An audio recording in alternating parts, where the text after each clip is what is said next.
Well, good morning. We're at Old Warden on the 1st of May, first air show of 2022. My name's Götke. I'm with Navy Wings, and I had the privilege of flying the Seafire 17 today, which is hiding over there, and watching Air Show World with Stu Bear.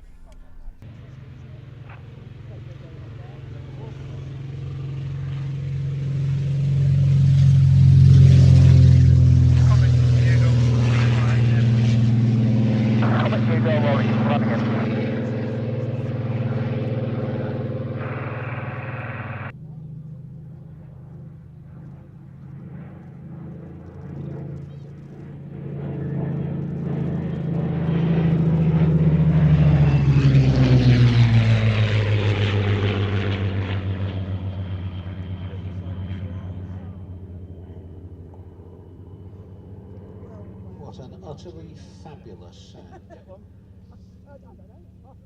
Merlin music and Griffin growl all in one pass.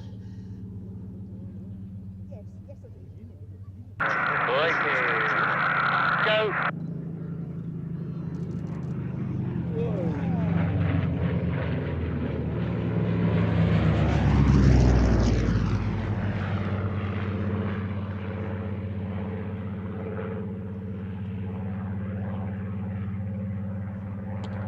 Hurricane, too close.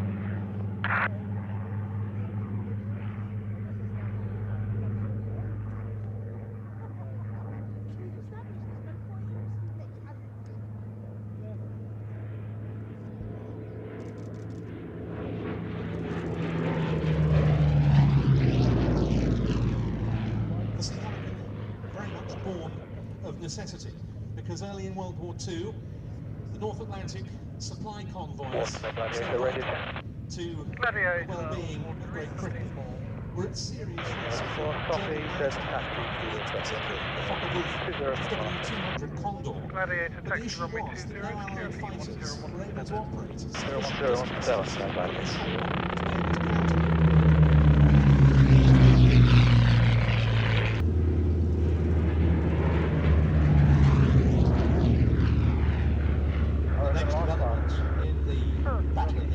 if you like, was the introduction of the one-way carriers, which was basically a Liberty type. We didn't have enough fleet class carriers, the big aircraft carriers, our Royal Illustrious, those sort of ships, to sail with every convoy. We just simply didn't have enough ships.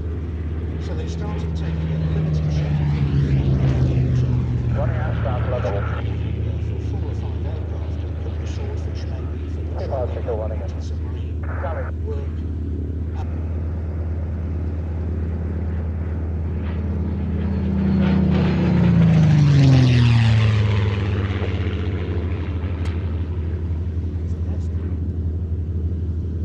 As with the Spitfire, the Hurricane rather, the Spitfire was adapted for fleet air arm use owing to shortages earlier in the war of more bespoke naval fighters. Submarine was a naval variant of the Spitfire pre-war, but it was rejected. Then when the Royal Navy actually wanted one, production for the RAF was taking priority.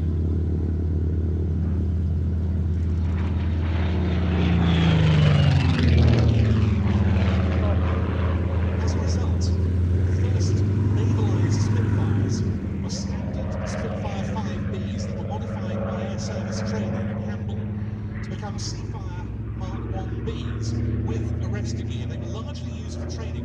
These were considered by pilots to be some of the nicest of all marks a Seafire to fly because they were closest to the original Spitfire.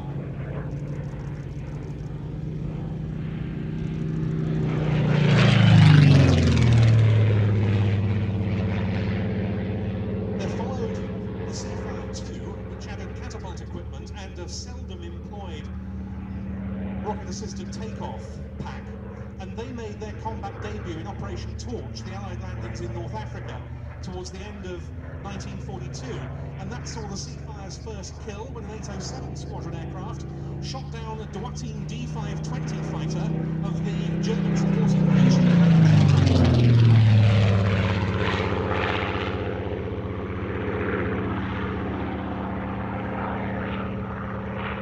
The Seafire was never the easiest aeroplane, it must be said, to operate from a pitch and carrier deck in the high seas. Its narrow track track undercarriage, amongst other factors, was to blame for that. In fact, during Operation Torch, more Seafires, 21 in total, were lost to deck landing accidents than to enemy action.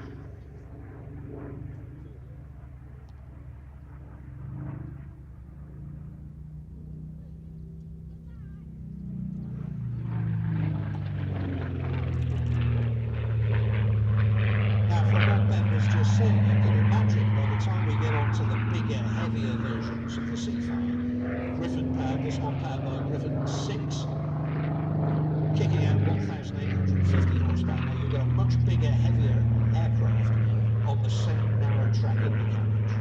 And landing that on an aircraft carrier, well, not easy. Interestingly, a great many naval pilots preferred the Sea Hurricane, even though it wasn't quite as fast, it wasn't as well armed. They preferred the Sea Hurricane because it was much easier to handle with its wide track undercarriage on the small deck of a carrier.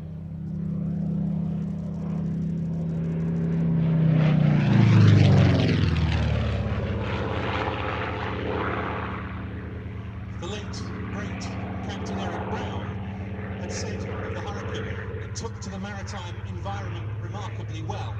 Well, that couldn't have been said exactly of the Spitfire, but the Seafire was nonetheless an exceptionally important and still very capable naval fighting aeroplane.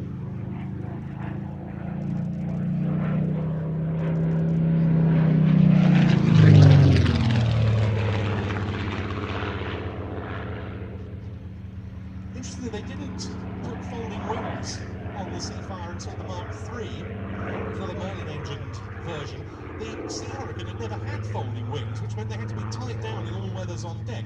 The rugged Hurricane airframe was very good for that because it was able to withstand that sort of battering from the elements.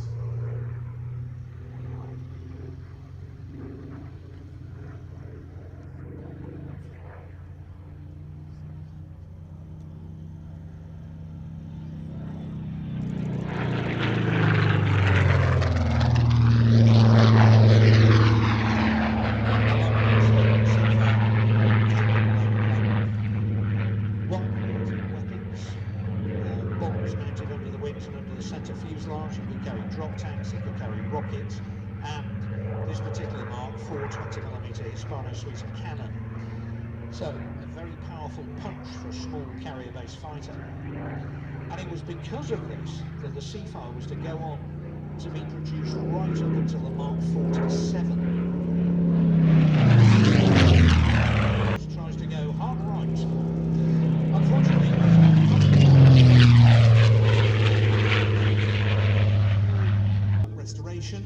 it flew again in 2006 and made its debut here very soon afterwards. It then carried on flying on the display circuit through until the end of 2015, when it was put into a major overhaul and extend outward, inward rather, so they're closer together. Makes for a much narrower track undercarriage, as you can see here.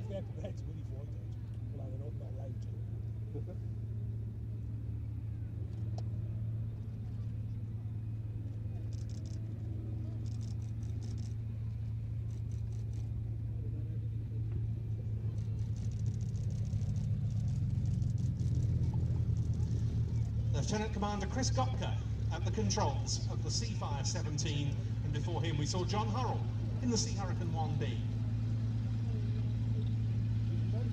And you can see another aircraft there from Navy Wings out on the flight line. They're yellow Harvard in their corporate colours, which we may well see departing back to Yeovilton later on. They, of course, will be returning the ferry Swordfish to flight in due course. All this now being undertaken on the civil register following the disbandment of the Royal Navy Stein flight in 2018. Marvellous to see this aircraft, which, as I say, was restored at Old Warden by Kennett Aviation, back here once more. Spartan executive, as the name suggests, an opulent executive transport. The Boeing Stearman Cadet, meanwhile, one of the most important American primary trainers of the between the wars and into the Second World War period.